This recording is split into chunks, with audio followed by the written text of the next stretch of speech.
Well, my background is telecommunications, and I teach over in the Communication Arts and Science College, and I teach enterprise digital networks, and teach students how to manage digital networks and how to install or deploy digital networks. And I got involved in this energy conservation or energy deployment of communication networks well over a decade ago. And it's quite an interesting, from my perspective, my interest has always been to build communications networks out to rural, marginal areas, or to improve communications for business and users, enterprise, from the standpoint of how do you do it cheaper, better, and more reliable and more efficiently. And that's really difficult. I mean, everybody just wants to spend money and buy the latest and greatest, but it may not be more efficient, and it may not be cheaper, and it clearly may not be what they really need. We spend a lot of money today on communications. So my interest was, well, how do we start getting into the AMI and smart meters and get that information back to the utilities net who want this information? I mean, we've been moving in this direction for a long, long time. And what I found in trying to deploy communication systems in areas where we don't have telephone service, where the power utilities have to drive hours to go read the meters, was an extensive amount of pushback from the utilities not wanting to partner with the communications companies in any way to remotely read meters. They want to build their own systems, they want to build their own networks, and they want to control their own networks. So instead of building one system into the residential or business customer's house, they want to build many, multiple systems. And in some of these rural areas, it's still not even efficient today. I know you probably won't believe this if I tell you, but we still have 18 geographic areas, well over 1,000 square miles in Michigan, you can't get telephone service. How many of you knew that before I told you?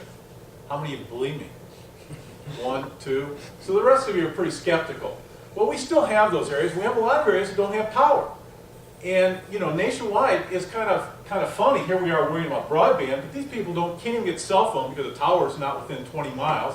They can't get any landline service, and so we're talking about building a smart power grid out to them. Well, it's going to be very expensive. It's expensive to build a communication system to them, and the costs are around $3,500 a customer for capital investment.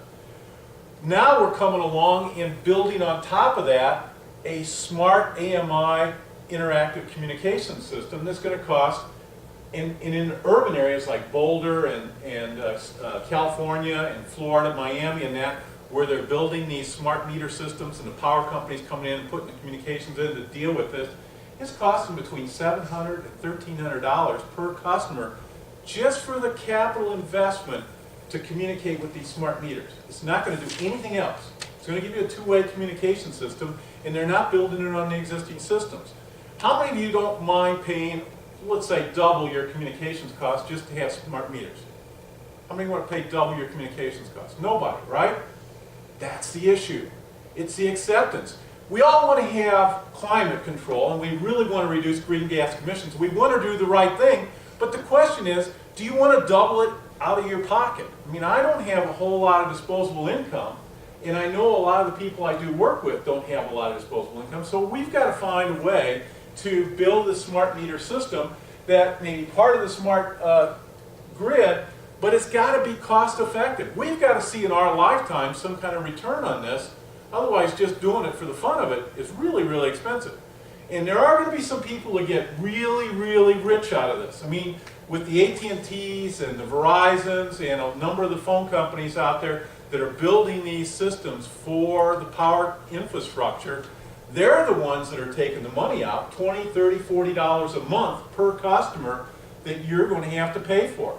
That's on top of the cost for the meter, that's on top of the cyber network that is going to be built to monitor, and it's on top of the back office stuff the power company has to build to control this. So I've gotten involved in working with some of these biodigesters and remote generators, of course, never get built close to a substation, never get built close to a transmission line. So for them to get energy back in, or for the customer who wants to build their solar array and their generator and have feedback into the tariffs, the communication lines for those kind of systems cost thousands and thousands of dollars a month. mean, you got to have lines that are extremely reliable, redundant, and they're not for the faint of heart. They're not for the average consumer to deploy and install. So we've got to come up with ways to work with this. So I'm sitting there saying, well, if I can't make, we're having a trouble deploying this on a macro level. We've been at it for quite a decade or more. Can we deploy something at a micro level? And of course, MSU is clearly one of the better micro levels of generation in the state. It's a micro village, it's self-contained, and it has total control over it.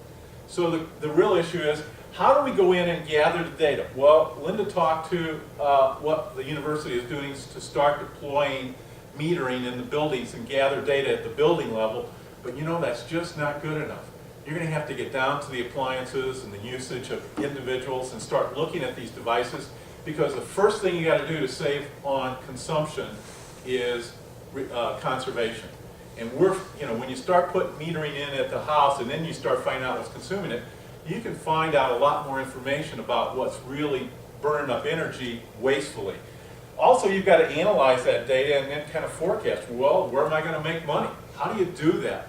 Well, we don't have all the tools yet. I mean, we've kind of looked at demand side management, we've looked at all these things, and those are really expensive tools and really hard things to do on a macro level.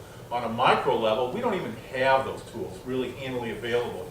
And they're not clearly something you can give out to the customer as freeware and say, oh, here, just load this information and it'll analyze what you got to do. We don't have those tools. So we've got to start developing ways to analyze and forecast the needs at a local level. We've also got to start looking at security. How many of you heard, the Chinese and the Russians have hacked into our electric grid? Well, that was 3 or 4 years ago. They're putting on seminars in China and Russia on how they hacked into our grids, and that they're telling their students and their educated people on how are we going to build our systems so they're not as insecure as the United States. Matter of fact, I have students working on those seminars. I have past students that send me the proceedings from the seminars, and it's pretty interesting. I mean, our system is just like a wide open door. You can walk in and out if you really wanted to. I mean, there's no security, especially when I'll talk a little bit about the smart meters and the smart grid and the stuff that have been deployed. It's kind of a real problem, and we aren't focusing on the security. We're not focusing on the security on our network, we're not focusing on the security on our telecommunication systems, and we're definitely not focusing on it in any way from a communication standpoint when you start looking at it from a power grid. And so we really need a community, something like MSU, a closed community, where we can really go in and test this security and figure out, well, how do we make it work? How do we make it work for the average person to protect themselves? And then how do we make it work for the grid to protect itself from these external cyber attacks? Or, the 5th grader just wanting to turn the power on and off. So in the summer you turn the air conditioning all the way down, or in the winter you turn the heat all the way down, or other things that are going to just drive the neighbors nuts. I mean, I clearly would have loved to have that when I was a teenager, and there were some neighbors I could have had a whole lot of fun with. But, today, that's going on. We're starting to build a smart system so that you can dial into their systems and control all their appliances. So you can have a washing machine going on and off and everything else. And there's no security between those firewalls. And people think, well, we'll build that. We're not. Well, we got to start looking at monitoring, managing, and acting in a reliable way at the local level. And we don't have that anywhere in Michigan. We don't have a community that's looking at managing all the resources on a village level. We've got homes, we got individuals, we got hundreds of homes that generate their own electricity and sell back to the grid. We have businesses that are now generating and selling back through net metering or through feedback tariffs and that. But those are all highly subsidized kind of programs. Are they sustainable long term? And nothing is being done at the local level for some of the things like distributed generation that Dr. Mitra and Dr. Yossi has talked about. We've got to get down to a reliable network that has distributed generation that's sustainable, like MSU's grid, where the rest of the world went down, but we're still okay. Can we build micro villages of the same thing? Can we build distributed generation made up of all these alternative generation sources and loads at a micro level, like let's say a town of Hillman? Can Hillman sustain itself no matter what Consumers Power Energy does, or no matter what Cherryland or Presque Isle do? Can we build a community like that and have the intelligence built in so that it can manage the load, limp along, or do whatever it has to do in case of a security kind of a breach. And then rebuilding this energy network so we have bi-directional flows. And what are all the training things that have to go in? In the telecommunications network, it's like a Philadelphia lawyer's nightmare for all the bi-directional communications contracts and tariffs and agreements that we have in place in order for a single telephone call to go from here to anywhere else in the world that involves tens of thousands of companies. There are contracts for sharing every penny of that call's revenue that is generated between all the companies. We have not developed that in any way for the communications infrastructure as it relates to smart grid.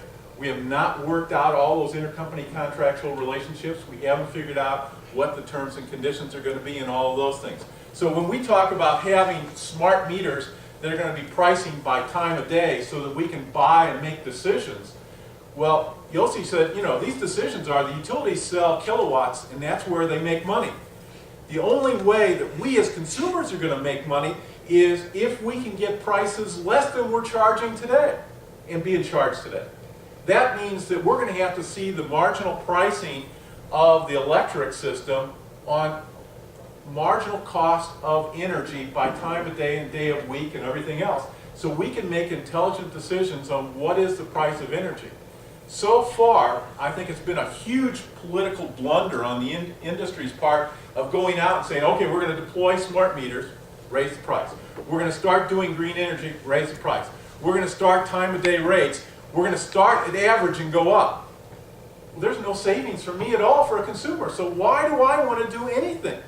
Why do I want to make this investment in my home to put in all these smart appliances, put in this smart network, connect to the smart meter, and then have all this access to get to my information, which is going to be costly?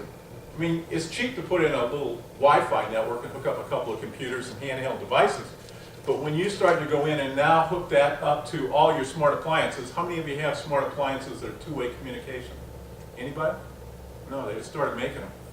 I mean, who's going to go out and replace their $1,000 washer with a smart appliance right away? I mean, you know, I just replaced mine to get a high-efficiency washer a few years ago, and I hope that it's going to last my lifetime. So I'm not going to go out and replace it. My wife might have a different opinion on that, but you know. So, you know, we've got to look at how do we start rebuilding this infrastructure to allow these things to happen and interconnect, and it's not going to be easy. So we've got to create a network that's at affordable prices, and that's what we're trying to do with research here. Is how do we now take our smart grid and start finding devices that are affordable that even college students or faculty or our research labs or our research offices can afford to deploy? One of the things that we've got here going for us is we've got broadband to every room and every place on campus in multiple forms, whether it's fiber to the side of the wall or wireless just about everywhere. Plus we have all kinds of other kinds of communications on campus. We also have access to a lot of information technology tools and ability to educate people. So we're looking at what are the ways we've got to educate people to use this smart information. If we get the information, you know, the metering information, or we get the usage information, how do we get that into the hands of the consumer to understand what it is that this information represents?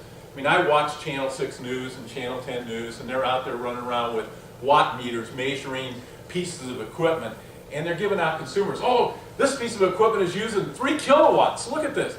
But it's not using 3 kilowatts, it's not even close. You know, 3 kilowatts might be the average consumption in a home. They can't even get the information out to consumers in the public service announcements or research reporting that's accurate. And we've got to get that information out to people at all levels to understand what it is their appliances are using, which ones are the big energy draws, and how can they save. And if they can't get any money back for doing it, nobody's going to do it. The other thing is, for a number of years, I handled all the complaints in the state for telephone, gas, and electric. And, you know, it's one thing to sit here and if you live in certain areas of the state, you probably have no problems. If you live in other areas of the state, it's like third world country. You may not hear about it, but it's a reality. The other problem is, here we're trying to deploy and increase the cost of energy when a third of our customers in the state of Michigan can't afford their energy bill every month. A third. You know, that's a lot of people. Do you expect them to make any changes to their energy consumption or devices to change that in any way unless they can see a savings? And right now we have nothing that they would do would see a savings in their individual monthly bills.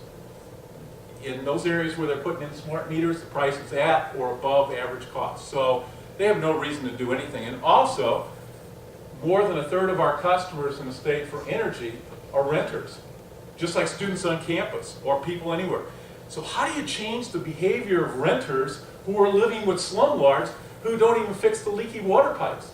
They're not going to go in and fix any of the electric devices that are consuming. So we've got to find ways and do research on how do we change those behaviors in that rental population, especially as that rental population is going to migrate back to urban areas.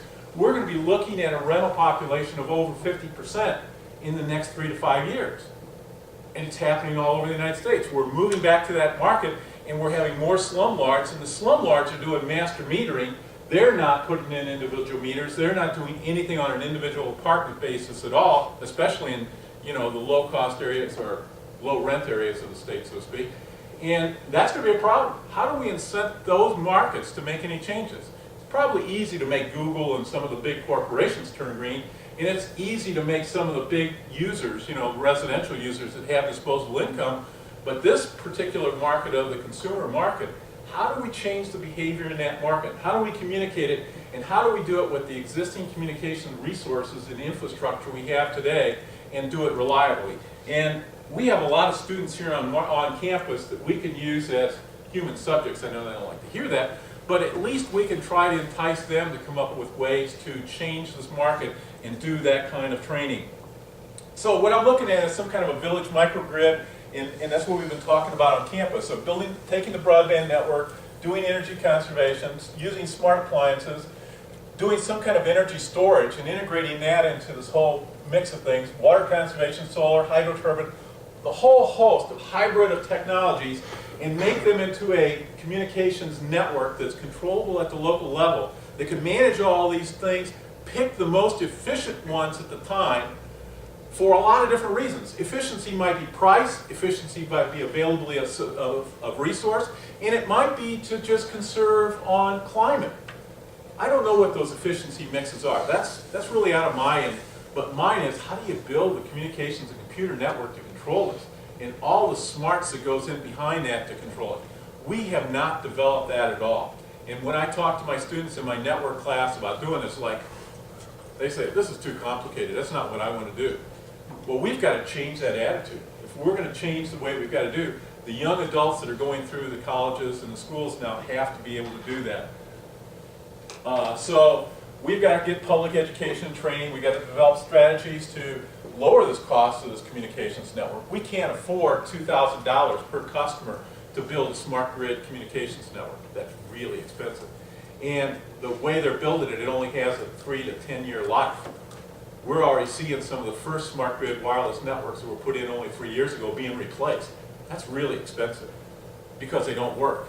We're also seeing we've got to figure out ways to aggregate demand for improved infrastructure and services. How do we manage this and use the same infrastructure for a lot of different people? And we're not doing any sharing whatsoever, especially in the communications network. So education and working to do this, I think, is going to be real important, and we're trying to do that here on campus and come up with ways. So, like I said, one of the things we've got to do is clearly cybersecurity, and I know my students, they don't know anything about cybersecurity. I mean, they can't even get a good class here on campus anymore dealing with cybersecurity and security on our infrastructure and networks, and we've got to start doing that. We've got to start doing that at the high school level. So we've got to develop better things. Smart meters, it's like in California and Texas, these smart meters are going in and everything, and they're basically becoming a security nightmare. Last summer, there was not quite 8 or 9 million smart meters deployed in the U.S., and they found viruses, and people have hacked into more than 3/4 of those. They could verify it that they have already happened. And they found out that most of the meter systems are, by all the manufacturers, are not secure. Anybody can get into them with just the simplest of hacking skills. And that's a real concern. And that's a real issue. Also, people are starting to get concerned about the privacy. You know, how important is your usage and consumption and your utilization of energy? Some people could care less. I subscribe to the theory I have no privacy. And that bothers people. But other people are real concerned about being able to know when you run your wash machine, when you watch your TV, what you're doing with your radios and all your other appliances. And by having a smart meter and looking at those signatures on the outside of the meter, you can identify just about every product or device in your home by just the electronic signature that comes back over the power line. It's just a question of what do you do with the information. People like Google and that found ways to sell that information and make a lot of different choices. Some of the people I advise, they say, well, does this information have value? I said, one way to find out if it doesn't have value is just basically write a law, write a rule that says the consumer owns 100% of that information and nobody else can use it, and if they do, there's penalties and fines. I said, you'll have three-piece suits lining up at your front door when you pass that law. Lobbyists will come out of the doorway saying, oh, you can't do that. That's onerous and burdensome and, you know, kind of a confiscation of their rights. And we're seeing it in Washington. I mean, look at the energy bills trying to get through and fighting over who has what information and what can be used and not used. It's a big battle. So mine is try to find the security holes, try to come up with ways to solve these problems that are coming up through the industry for the last couple of decades, and you know, work with some of these other organizations for developing. I mean, there are standards. People out there developing a lot of things, but the standards are being developed by the industry. They're trying to make it very easy for themselves. The average consumer at the street level or the average user at the home level, they don't have a clue what's going on, and nothing's being done to protect them or to help them deploy this. It's looked at as a money thing. The cost of smart grid, just for the communications alone, is estimated to be around $600 billion. It's a lot of money. That's a minimum. And you know, things overrun. And that's just the first time cost. If we put this in, it's going to be more and more all the time. And that doesn't have to deal with any of the transmission of energy, doesn't have to do with anything, just the communications and smarts and computer cyber electronics to make this all work. So it's an expensive deployment. I think that's about all. You know, when you look at the smart grid, it's kind of neat. We've got great opportunities here on campus to start changing the way we train individuals to look at this. And if we can find up some ways to deploy this on a very low-cost basis and change the incentives on how to buy energy, that would be really good, I think, for climate change long-term. So I guess, questions? Yes? I know very little about grids and their structure and how they're built, but this was a wonderful introduction and to get a more detailed knowledge of how the grids are. And I do have two questions, I believe, for Dr. Joshi and for Linda, please. Dr. And what are the economies of scale of deploying into the grid now? And the reason I ask that, I'll tell you later, is does it get shut off when it's not economical? And how small do you need to be to get into the grid? We're starting a biosystems and ag engineering project with Frontier, the one in Mascoma, you're familiar with in the Upper Peninsula. And I heard very different views, like up there there's no grid, and possibly they might have to join the grid somehow, and somewhere they say no, there's an electrical grid, definitely there was a military base there or something, but we don't know exactly what the structure of the grid is. So my interest is to try and know what are the economies of scale on getting into the grid, and if there is an opportunity, what are the politics of getting into the grid? Because there's so much that you hear that, you know, we're too small of a facility to be able to get into the grid. How does that work itself out? It's more like for MSU, I can just tell you our experience was to interconnect with Consumers Energy a 10 kilowatt array, solar array at the pavilion. It was a 10 kilowatt solar array at the pavilion. It was a $400 interconnection fee, a one-time fee, so that we could be grid tied, so we didn't have to have battery backups. So per chance, if it happened to generate more than the building used, we would actually feed it back into the grid. it doesn't. It's such a small array that the building consumes everything that it generates. Okay. So we wanted it grid tied, so that was a $400 fee. So anything in excess to what the facilities is using would get into the grid? Yeah, with feedback. And that's by reducing usage? We're reducing usage in our building because what we're generating, we're using in the building. So now we're not buying electricity for that portion. Okay. So I'm going to say it probably depends on the size of whatever generation you've got. And this is 10 kilowatts hour 10 kilowatt capacity. capacity? Yeah, and That's low. that does not generate 10 kilowatts of power. It's part of the solar issue is that, the capacity is 10 kilowatt, but we only get about 20% efficiency out of that. So, price of solar is coming down, but you're gonna generate electricity up in the UP? Is that what I'm hearing? Well, that's it, hardwood to ethanol. Cellulose No, they're not ethanol. gonna, cellulose to ethanol, they're not going to be generating electricity, but they need the electricity to run the facility. Oh, so you just want a connection to get your power? That's probably Yeah. what they, and I don't know, I heard someone in the governor's office saying that they were not connected to the grid there, but I honestly do not know. Well, they have power in the UP, so. Yeah, I know, well, absolutely, I've been there, so I've been to the area, so I know that there is. If I may add something to this, the cost of building a transmission line from, depends on the voltage level, of course, but depending on the voltage level, it varies between like $500,000 to a couple of $1 million a mile. Oh, Just so the it wire, would right? be a And we are not talking about high-tech stuff, just the wire. Right, per mile, that's about. Yes. Copper's expensive. So, Well, even the aluminum that we string overhead is expensive. Plus, the structures, the insulation. So it's cheaper for them probably to run a boiler or an electric Yeah. generator on the facility, because they say they do not want even wood chips for to run the facility, whether it's going to be electrical or however they plan. We know very little of what's going to go in within the gates, Right. but we are really concerned with the supply of material to them. But if they're not going to run and there's no market for their product, we just want Right. to know more of the conditions to operate. Well, and the other, it's like Dr. Mitchell said, it's one thing to say, these guys are gonna locate this plant that's out in the middle of nowhere. The next is, you just can't build it back to just any place. You can't get just to the nearest line. You've gotta get back to the nearest substation where it can accommodate that load. Oh, okay, So, what the problem gets to be in rural Michigan is there may only be one phase going down a particular county road that goes for miles. And that's not what they need. They may need 3-phase, and to get back to somewhere where there's enough capacity to handle their load could be 10 miles.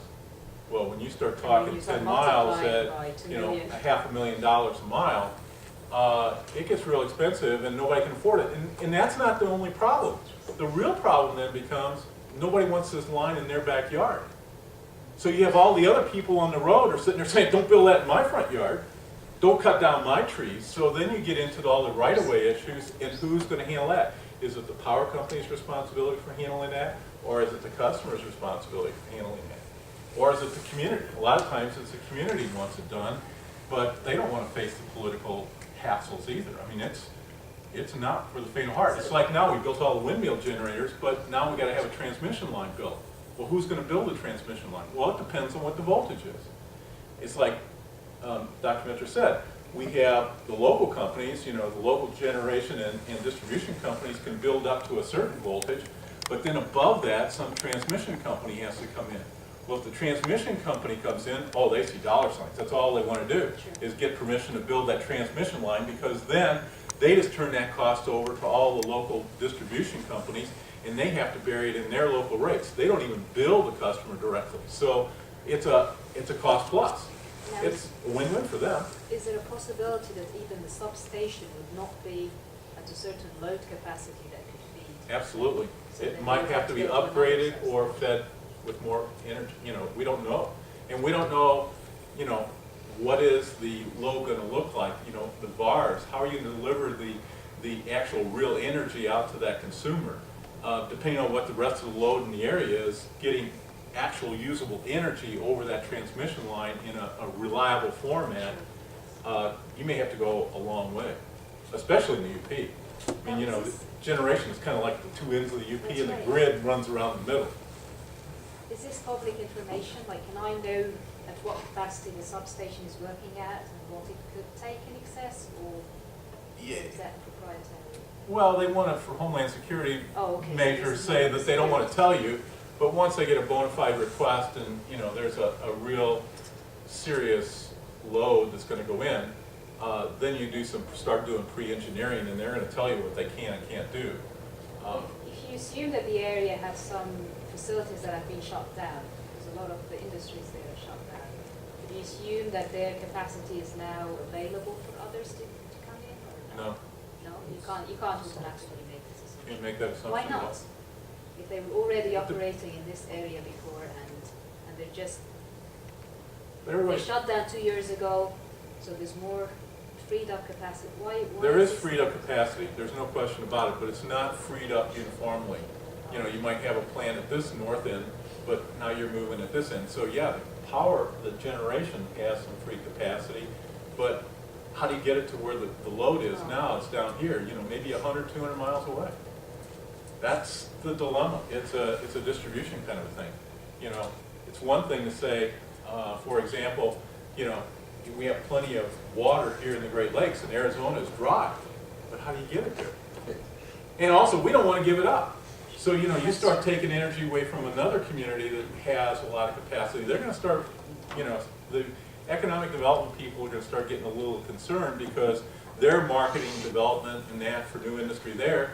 And if you start shifting capacity away to someplace else and saying it's not going to be there, they're going to get excited too.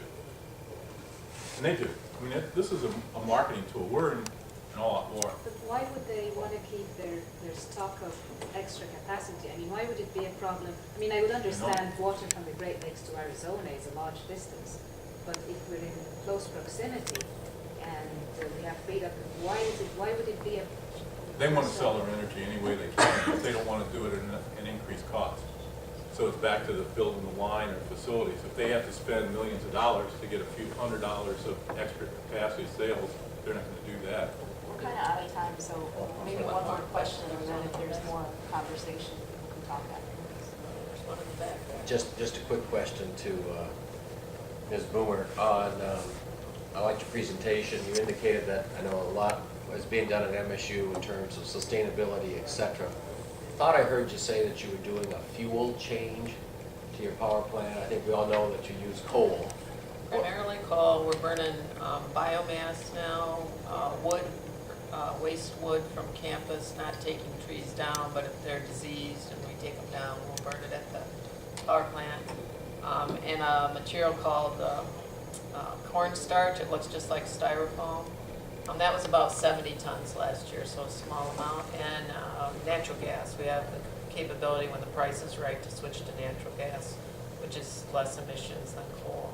So yeah, we're looking at ways. We've permitted our unit number 4 to burn biomass, so trying to reduce.